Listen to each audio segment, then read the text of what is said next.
خدا انشاءاللہ مزید کامیابی دے۔ تو خواجہ کیا فرماتے ہیں؟ شاہ است حسین، بادشاہ است حسین۔ اب اہل علم بیٹھے ہیں، آئیے ذرا خواجہ سے پوچھتے ہیں کہ جب آپ نے یہ کہہ دیا کہ شاہ است حسین، شاہ حسین ہیں، آگے فرماتے ہیں بادشاہ است حسین، یہ شاہ اور بادشاہ دونوں ملتے جلتے الفاظ ہیں۔ جب شاہ کہہ دیا تھا پھر بادشاہ کہنے کی ضرورت کیا تھی؟ اور اگر بادشاہ کہنا تھا پھر شاہ کہنے کی ضرورت کیا تھی؟ عموماً جب شاعر شعر کہتے ہیں تو الفاظ کا تکرار نہیں کرتے، چونکہ الفاظ کو بار بار ریپیٹ کرنا یہ خود ایک نقص ہے اور عیب ہے۔ تو آئیے خواجہ کی خدمت میں جب میں جا کر عرض کروں گا، خواجہ یہ سمجھائیے، آپ نے جب یہ کہا شاہ است حسین، آگے کہا بادشاہ است حسین، تو یہ شاہ اور بادشاہ ہم تو سمجھتے ہیں ایک جیسے الفاظ ہیں، تو عجب نہیں کہ خواجہ کا جواب آئے نہیں اپنی معلومات کو بہتر کرو، اپنے مطالعے کو بہتر کرو۔ جب میں نے کہا شاہ است حسین تو میری مراد یہ ہے کہ دنیا میں شاہی حسین کی ہے، اور جب میں نے یہ کہا بادشاہ است حسین تو مطلب یہ ہے وہاں آخرت میں بھی بادشاہی حسین۔ شاہ است حسین، بادشاہ است حسین، پھر فرماتے ہیں دین است حسین اور دین پناہ است حسین۔ دیکھیے یہ بہت بڑا جملہ ہے اہل سنت عالم کا، اہل سنت شاعر کا، کہ جس میں وہ کہتے ہیں دین است حسین۔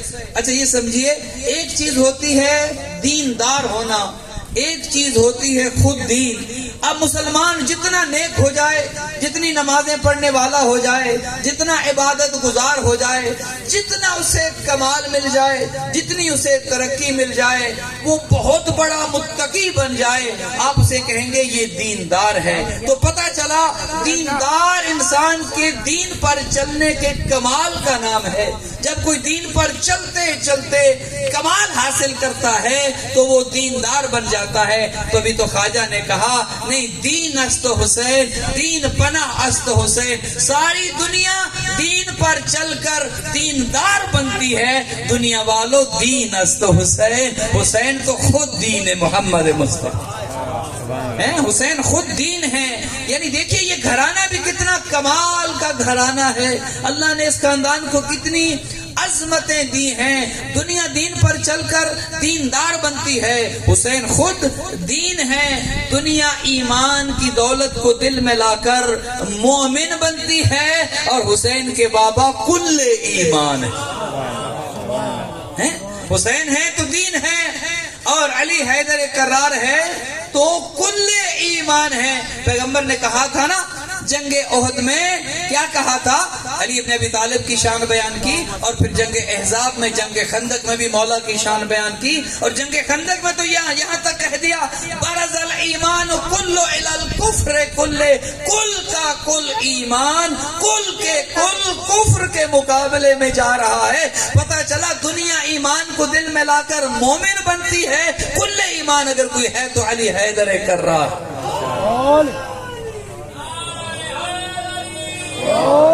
ہاں، اور علی فقط کل ایمان ہی نہیں بلکہ علی تو وہ پیمانہ ہے جس سے ایمان کو ماپا جاتا ہے۔ تو صحابہ کرام فرمایا کرتے تھے کہ اگر ہمیں دیکھنا ہو کہ یہ جو صاحب ہمارے سامنے ہیں ان کے دل میں ایمان ہے یا ان کے دل میں ایمان نہیں ہے، اب کون سا ٹیسٹ کرایا جائے، کس لیبارٹری میں جایا جائے، کس ڈاکٹر سے رابطہ کیا جائے؟ ہاں یہ کوئی کرونا ٹیسٹ تو ہے نہیں، یہ کوئی شوگر ٹیسٹ تو ہے نہیں کہ ڈاکٹر یا لیبارٹری بتائیں گے۔ پتہ کرنا ہے کہ یہ جو صاحب میرے سامنے ہیں ان کے دل میں ایمان ہے یا نہیں ہے۔ تو صحابہ کرام نے ایک بہترین اور آسان ترین ٹیسٹ بتا دیا۔ وہ فرماتے ہیں کسی ڈاکٹر کے پاس جانے کی ضرورت نہیں، کسی ہاسپٹل میں جانے کی ضرورت نہیں۔ وہ کہتے ہیں جب ہمیں بھی بعد از پیغمبر پتا کرنا ہوتا کہ یہ جو سامنے کھڑا ہے مومن ہے یا نہیں، تو فرماتے ہیں کننا نعرف المؤمنین بحبہم علیہ وکننا نعرف المنافقین ببغضہم علیہ۔ پتا کرنا ہوتا مومن ہے یا منافق، علی کا ذکر چھیڑ دیتے، چہرہ خوش ہو جاتا تو پتا چل جاتا مومن ہے۔ اگر دن کی روشنی میں 12 بج جاتے پھر پوچھنا نہ پڑتا کس کا تھا۔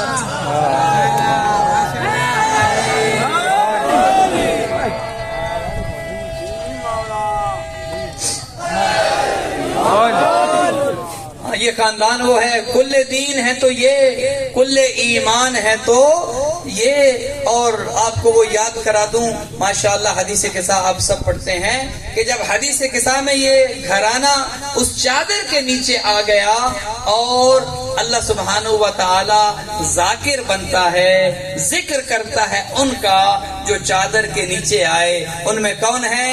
ہم سب کے نبی ہیں، نبی آخر الزمان ہیں، اس میں علی حیدر کرار ہیں، اس میں خاتون جنت ہیں، اس میں حسنین کریمین ہیں۔ خدا اتنا خوش ہوا ان کو چادر کے نیچے دیکھ کر، جب یہ پنج تن پاک چادر کے نیچے آئے تو خدا ان کا ذاکر بن گیا۔ خدا نے اہل بیت کا ذکر کرتے ہوئے کہا، یا ملائکتی و یا سکان سماواتی انی ما خلقت سماء مبنیتا ولا ارضا مدحیتا ولا قمرا منیرا ولا شمسا مضیئتا ولا فلکا یدور ولا بحر یجری ولا فلک یسری الا لمحبت ہؤلاء الخمسۃ الذین هم تحت الکساء۔ او میرے ملائکہ، او میری آسمان میں رہنے والی مخلوق، یہ سورج میں نہ بناتا، یہ فرش زمین میں نہ بچھاتا، یہ ہوائیں میں نہ چلاتا، یہ ستاروں میں روشنی نہ ہوتی، یہ پھولوں میں خوشبو نہ ہوتی، یہ دریا نہ بہتے، یہ سمندر نہ ٹھاٹھے مارتے،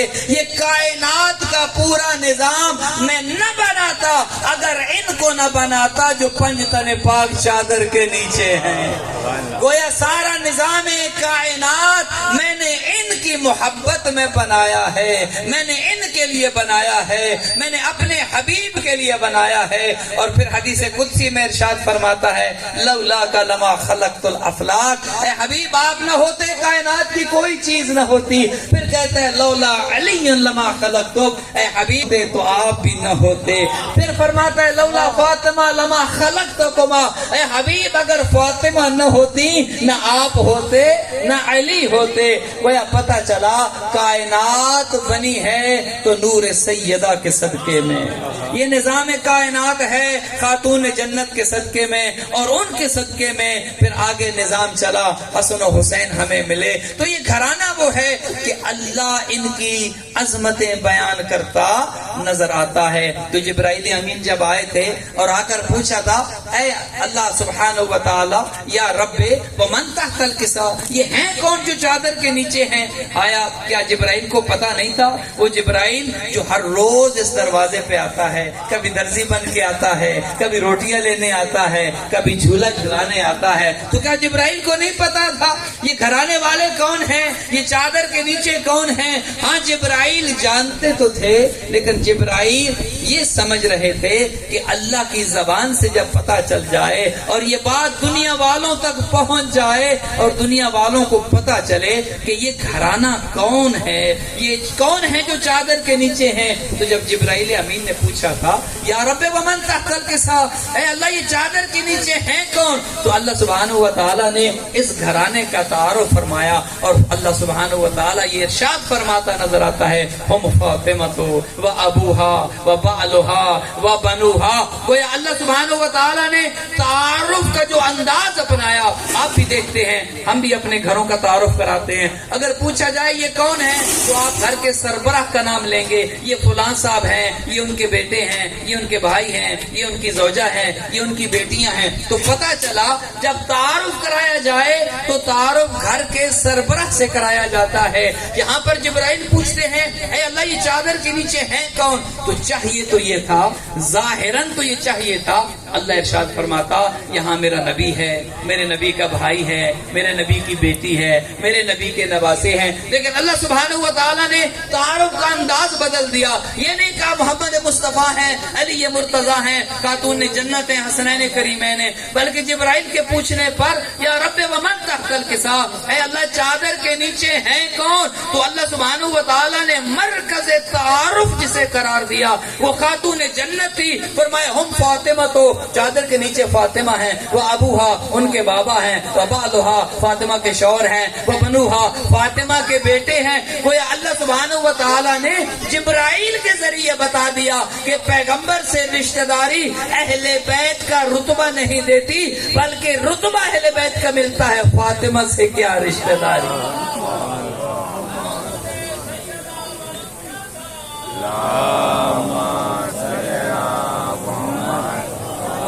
فاطمہ کے کیا لگتے ہو، فاطمہ سے کیا رشتہ داری ہے، دختر پیغمبر سے کیا رشتہ داری ہے۔ تو جب ایک پیغمبر اکرم کی زوج محترمہ اور ہماری ماں ام المؤمنین بی بی ام سلمہ جب یہ چادر کے نیچے پنج تنے پاک آ گئے تو بی بی ام سلمہ ام المؤمنین پیغمبر اکرم کی خدمت میں عرض کرتی ہیں، اے اللہ کے رسول، کیا مجھے بھی اجازت ہے میں بھی اس چادر کے نیچے آ جاؤں، میں بھی آپ پانچ میں شامل ہو جاؤں؟ تو پیغمبر نے یہ ارشاد فرمایا تھا، انکے علی الخیر، اے ام سلمہ تم خیر پر ہو، تم نیکی پر ہو، تم سیدھے راستے پر ہو، تم ہدایت کے راستے پر ہو، تم ہدایت کے راستے پر ہو، لیکن جو چادر کے نیچے ہیں یہ خود ہدایت ہے۔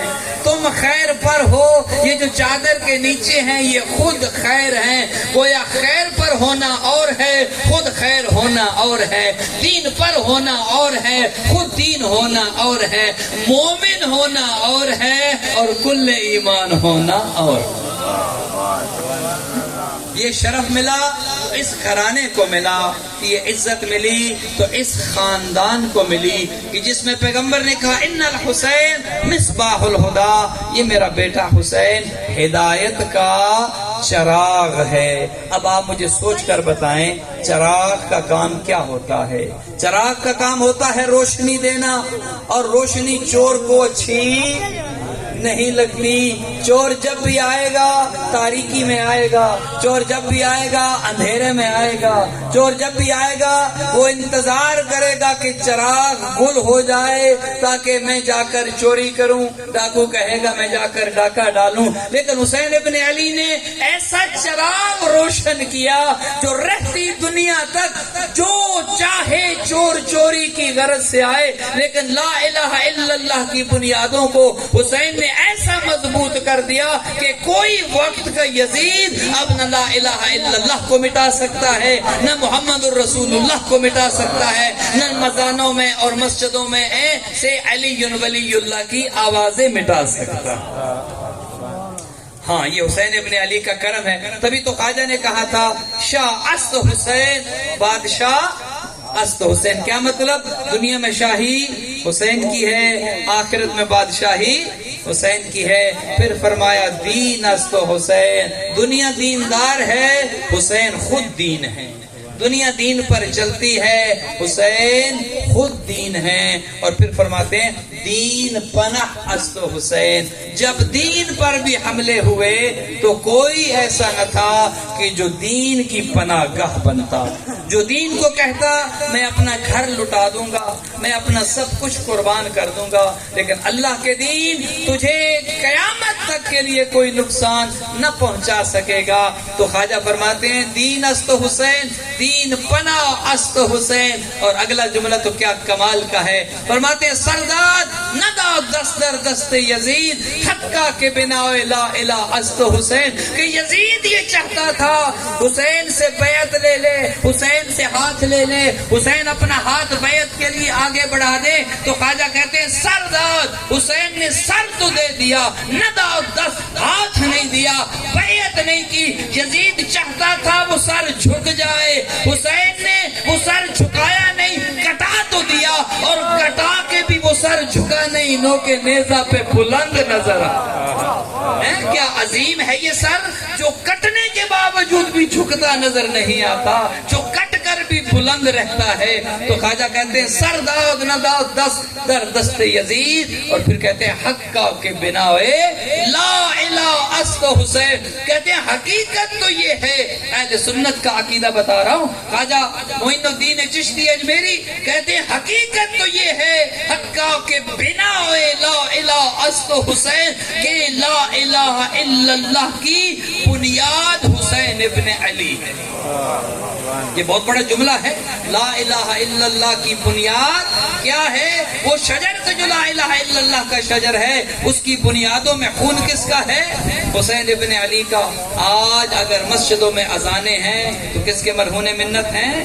حسین ابن علی کے۔ آج اگر تلاوت قرآن ہو رہی ہے، آج اگر وہ فضا ہے کہ جس میں امن و امان ہے، تو یہ سب وہ عظیم قربانی ہے سید الشہداء کی۔ تبھی تو کہا تھا کہ حسین ہدایت کا چراغ ہے، قیامت تک کے لیے حسین ہدایت بانٹتے رہیں گے۔ مسلمان آئے گا اسے بھی ہدایت ملے گی، کوئی غیر مسلم آئے گا حسین اسے بھی ہدایت دیں گے، کوئی شیعہ آئے گا اسے بھی ہدایت ملے گی، کوئی سنی آئے گا اسے بھی ہدایت ملے گی، چونکہ حسین وہ ہیں کہ جو یہ نہیں دیکھتے کہ آنے والے کا ماضی کیا ہے، ماضی چاہے کچھ کیوں نہ رہا ہو، ایک رات میں اگر حر بن جائے حسین سینے سے لگا۔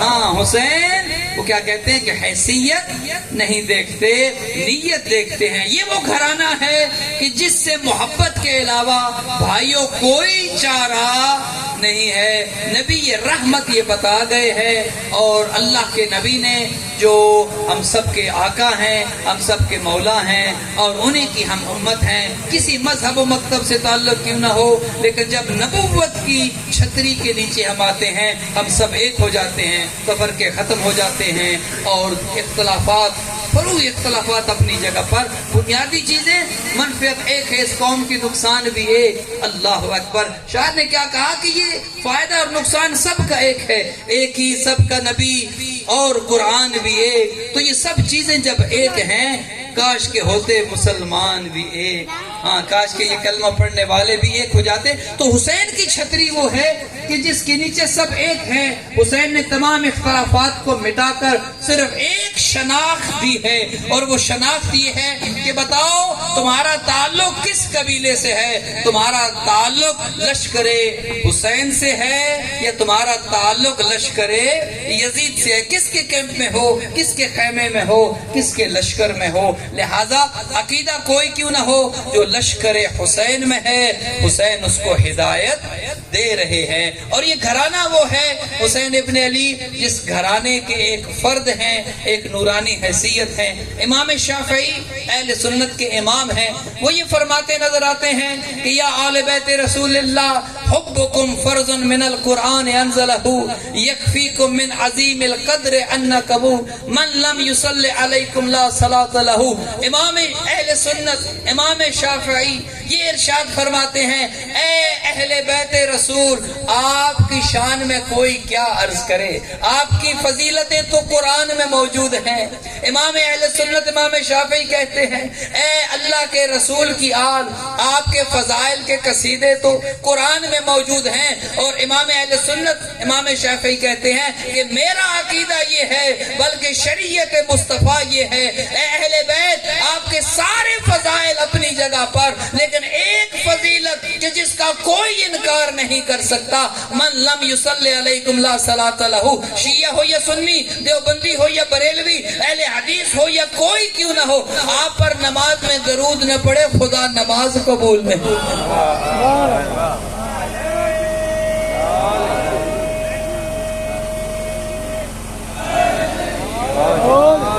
ہاں تو ان سے دور رہے جو وہ اپنے آپ کو ہدایت سے دور کر رہا ہے۔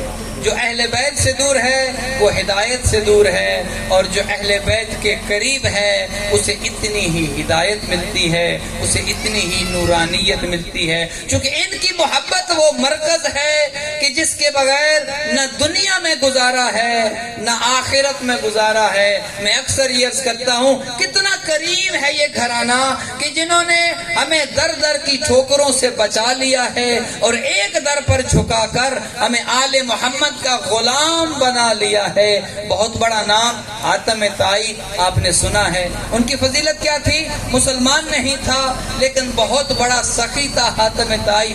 ایک محفل میں کہ جہاں پر سید الشہداء نواسہ پیغمبر سبط اصغر موجود ہیں، حاتم طائی کا بیٹا عدی بن حاتم وہاں پر آتا ہے۔ باپ بہت بڑا سخی تھا، جہاں سے گزرتا ہے عدی بن حاتم لوگ اسے سلام کرتے ہیں، لوگ اس کا احترام کرتے ہیں، لوگ اس کے لیے راستہ چھوڑ دیتے ہیں۔ عدی بن حاتم چلتا چلتا چلتا اس جگہ پر آتا ہے جہاں نواسہ پیغمبر حسین ابن علی تشریف فرما ہیں. اب یہ سوچ رہا تھا کہ شاید جس طرح پہلے لوگوں نے میرا احترام کیا اسی طرح حسین بھی میرا احترام کریں گے. امام اس کے لیے نہ اٹھے چونکہ کائنات امام کے لیے اٹھتی ہے، امام کسی کے لیے نہیں اٹھتے. تو امام نے اس کے احترام میں امام کھڑے نہ ہوئے. عدی پوچھتا ہے فرزند پیغمبر آپ نے میرا احترام نہیں کیا، سب نے مجھے راستہ دیا، مجھے سلام کیا، میرا احترام کیا. امام نے ارشاد فرمایا احترام ہوتا ہے کسی کی فضیلت کی وجہ سے، کسی کی بڑائی کی وجہ سے، کسی کے شرف کی وجہ سے. بتاؤ وہ کون سی فضیلت ہے جو تم میں ہے اور مجھ میں نہیں ہے؟ اللہ اکبر. کہنے لگا میں حاتم طائی کا بیٹا ہوں، میرا باپ بڑا سخی تھا، میری فضیلت یہ ہے میں حاتم طائی جیسے سخی کا بیٹا ہوں. امام نے کہا اپنے باپ کی سخاوت بیان کرو. کہتا ہے میرے باپ کے محل کے 40 دروازے تھے، اگر کوئی مانگنے والا آ جاتا میرا باپ اسے پہلے دروازے سے دے دیتا. وہی سائل اگر گھوم کے دوسرے دروازے پر آتا میرا باپ اسے یہ نہ کہتا ابھی تو دیا تھا پھر کیوں آگے، میرا باپ حاتم طائی اسے پھر دے دیتا. وہی سائل دوسری مرتبہ لے کر تیسرے دروازے پر آ جاتا، میرا باپ اسے پھر عطا کرتا، حتیٰ کہ وہ سائل 40 دروازوں پر بار بار آتا، میرا باپ حاتم طائی ہر دروازے سے اسے عطا کرتا اور یہ نہ پوچھتا کہ ابھی تو دیا تھا، ابھی پہلے تو لے کے آئے ہو. امام نے کہا بس یہ فضیلت ہے تمہارے باپ کی، یہ فضیلت ہے حاتم طائی کی. امام نے کہا تمہارے باپ کے محل کے 40 دروازے تھے، پہلے سے دیتا سائل دوسرے پر آتا، دوسرے پر آنا اس بات کی دلیل ہے پہلے پر کم دیا تھا تبھی تو دوسرے پر آیا ہے، دوسرے سے تیسرے پر گیا، دوسرے پر کم ملا تبھی تو تیسرے پر گیا، تیسرے سے چوتھے پر گیا، پتہ چلا تیسرے پر کم ملا چوتھے پر گیا. حتیٰ کہ تمہارے باپ نے سائل کو 40 دروازوں کے چکر لگوائے اور پھر بھی کمی رہ گئی. فرمایا میں اس علی حیدر کرار کا بیٹا ہوں جو 40 دروازوں کے چکر نہیں لگواتا، ایک دروازے پر بلاتا ہے اور اتنا دیتا ہے دوسرے پہ جانے کی نوبت ہی نہیں رہتی.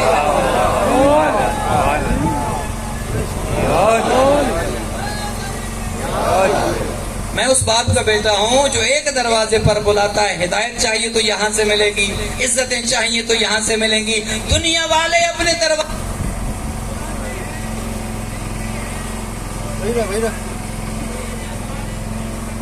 ہو جاتی ہیں، دنیا والے جب عطا کرتے ہیں لینے والا شرمندہ ہو جاتا ہے. دنیا والے اپنے دروازے جب بلاتے ہیں لینے والے کی آنکھیں نیچی ہو جاتی ہے. دنیا والے اپنے دروازے پر بلا کر جب دیتے ہیں احسان جتلاتے ہیں. کتنا کریم گھرانہ ہے حسین ابن علی کا، جو اس دروازے پر آتا ہے یہ اسے دیتے ہیں اور سوا دیتے ہیں، اتنا دیتے ہیں ایک تو کسی دوسرے در پر جانے کی ضرورت نہیں پڑتی اور دوسرا لینے والے کی آنکھیں نیچی نہیں ہوتی، لینے والا ذلیل نہیں ہوتا، لینے والے کی عزت کم نہیں ہوتی. اہل بیت اتنا دیتے ہیں کہ عزتوں میں اضافہ ہو جاتا ہے.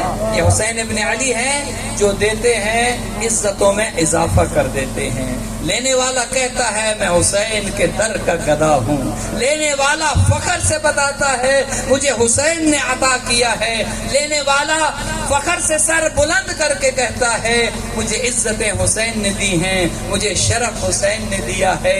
کیوں؟ کیونکہ میرے دل میں حسین کی محبت ہے. اور کتنا اجر ہے حسین کی محبت کا. دامن وقت میں زیادہ گنجائش نہیں ہے، میں آپ کو طویل زحمت بھی نہیں دینا چاہتا. کتنا شرف ہے حسین کی محبت کا. وہ جنت کہ جس کے لیے دنیا عبادتیں کر رہی ہے، وہ جنت جس کے لیے ہر ایک کی خواہش ہے، نمازیں پڑھی جا رہی ہیں تاکہ جنت مل جائے، روزے رکھے جا رہے ہیں تاکہ جنت مل جائے، حج پر دنیا جاتی ہے تاکہ جنت مل جائے. اس جنت کو جس کے لیے مسلمان تڑپ رہے ہیں اللہ کے نبی نے اتنی سستی کر دی محبت حسین میں. فرماتے من بکا او ابکا او تباکا وجبت لہ الجنہ، جو میرے اس حسین کی محبت میں، حسین کے غم میں اتنا رو دے کہ اس کی آنکھ کا آنسو مچھر کے پر کو گیلا کر دے، آقا کہتے ہیں جنت واجب. ہاں، حسین کی محبت جنت کو واجب کر دیتی ہے۔ ہم کتنے خوش قسمت ہیں، اللہ نے ہمیں محبت علی بھی دی ہے اور غم حسین بھی دیا ہے۔ نہ محبت علی کے بغیر کوئی چارہ ہے، نہ غم حسین کے بغیر کوئی چارہ ہے۔ ہاں، یہ دنیا کی چیزیں دنیا میں رہ جائیں گی، قیامت کے دن جب کوئی جائے گا نمازوں کی، اپنی نمازوں کی بڑی تعداد کو لے کر، اپنے سارے روزے لے کر، اور خوشی خوشی جا رہا ہوگا کہ اب نمازیں تو پوری ہیں، حج بھی کیا ہے، روزے بھی رکھے ہیں، اب جنت جانے سے مجھے کون روکے گا؟ تو وہاں پر جب دروازے جنت پر پہنچے گا تو جنت کے فرشتے اسے روک لیں گے، چونکہ قرآن کی آیت کہتی ہے وَقِفُوهُمْ إِنَّهُمْ مَسْئُولُونَ، یہ جو آ رہے ہیں نمازیں لے کر، روزے لے کر، عبادتیں لے کر، اور سمجھتے ہیں کہ جنت ہماری ملکیت ہو گئی ہے، اب جنت جانے سے ہمیں کوئی نہیں روک سکتا، ان سے ابھی ایک سوال پوچھا جانا باقی ہے۔ تو فرشتے کہیں گے رکو جنت کی خواہش رکھنے والوں، ایک سوال ابھی پوچھنا ہے۔ تو وہ لوگ کہیں گے اے اللہ کے ملائکہ، نمازیں تو پوری نکلی، روزے بھی پورے نکلے، عبادتیں ساری، ہر چیز لے کر آئے ہیں۔ تو فرشتے کہیں گے ہاں پتہ ہے ہر چیز لے کر آئے ہو، لیکن بتاؤ تو صحیح کیا ولایت علی بھی لے کے آئے ہو یا نہیں؟ ہاں، کیا علی کی ولایت کا نور بھی لے کے آئے ہو یا نہیں؟ چونکہ پیغمبر فرماتے ہیں، اللہ کے نبی کی یہ حدیث ہے، اگر کوئی اتنا سخی ہو، کوئی احد جتنا سونا اور چاندی اللہ کی راہ میں خرچ کر دے، اتنا بڑا نمازی ہو، ساری رات مصلی عبادت پر کھڑا رہتا ہو، اتنا پابند صوم ہو، اتنے روزے رکھنے والا ہو، سارا سال روزہ رکھتا ہو، اور اتنا متقی و پرہیزگار ہو کہ صفا و مروہ کے مابین صحیح کرتے ہوئے شہید ہو جائے، پیغمبر فرماتے ہیں مَن لَمْ يُعَلِكَ يَا عَلِي لَمْ يَشُمَّ رَائِحَةَ الْجَنَّةِ، اتنی عبادت کرنے والا اے علی اگر تیری محبت کے بغیر کرتا ہے، جنت جانا تو دور، وہ جنت کی خوشبو بھی نہیں سنے۔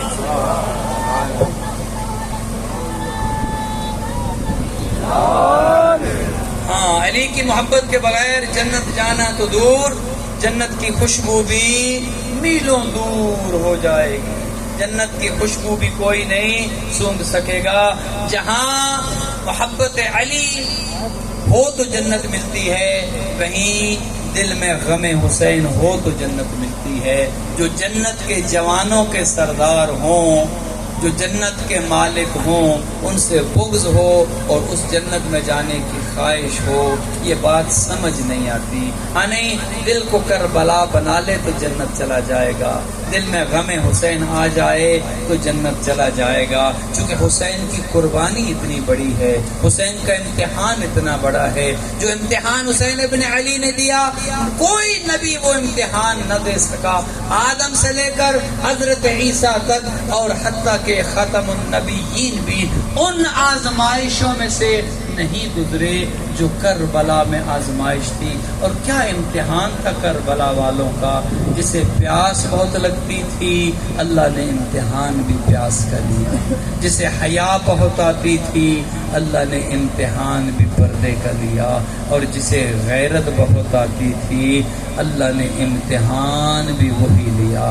عزادارو، شب عاشور کا ایک منظر میرے سامنے ہے کہ جب سید سجاد نے اپنے بابا کو خیمے میں بلایا تھا اور کہا تھا اے بابا جان، آپ کے صحابہ بڑے باوفا ہیں، بڑے نیک ہیں، اور یہ اپنے خیموں میں تلاوت قرآن کر رہے ہیں، بابا قرآن پڑھ رہے ہیں لیکن ہیں تو نامحرم، بابا کیا یہ ہو سکتا ہے اپنے صحابہ کے خیمے کچھ دور لگوا دیں تاکہ ان کی تلاوت قرآن کی آواز میری پھپھیوں کے کانوں تک نہ آئے؟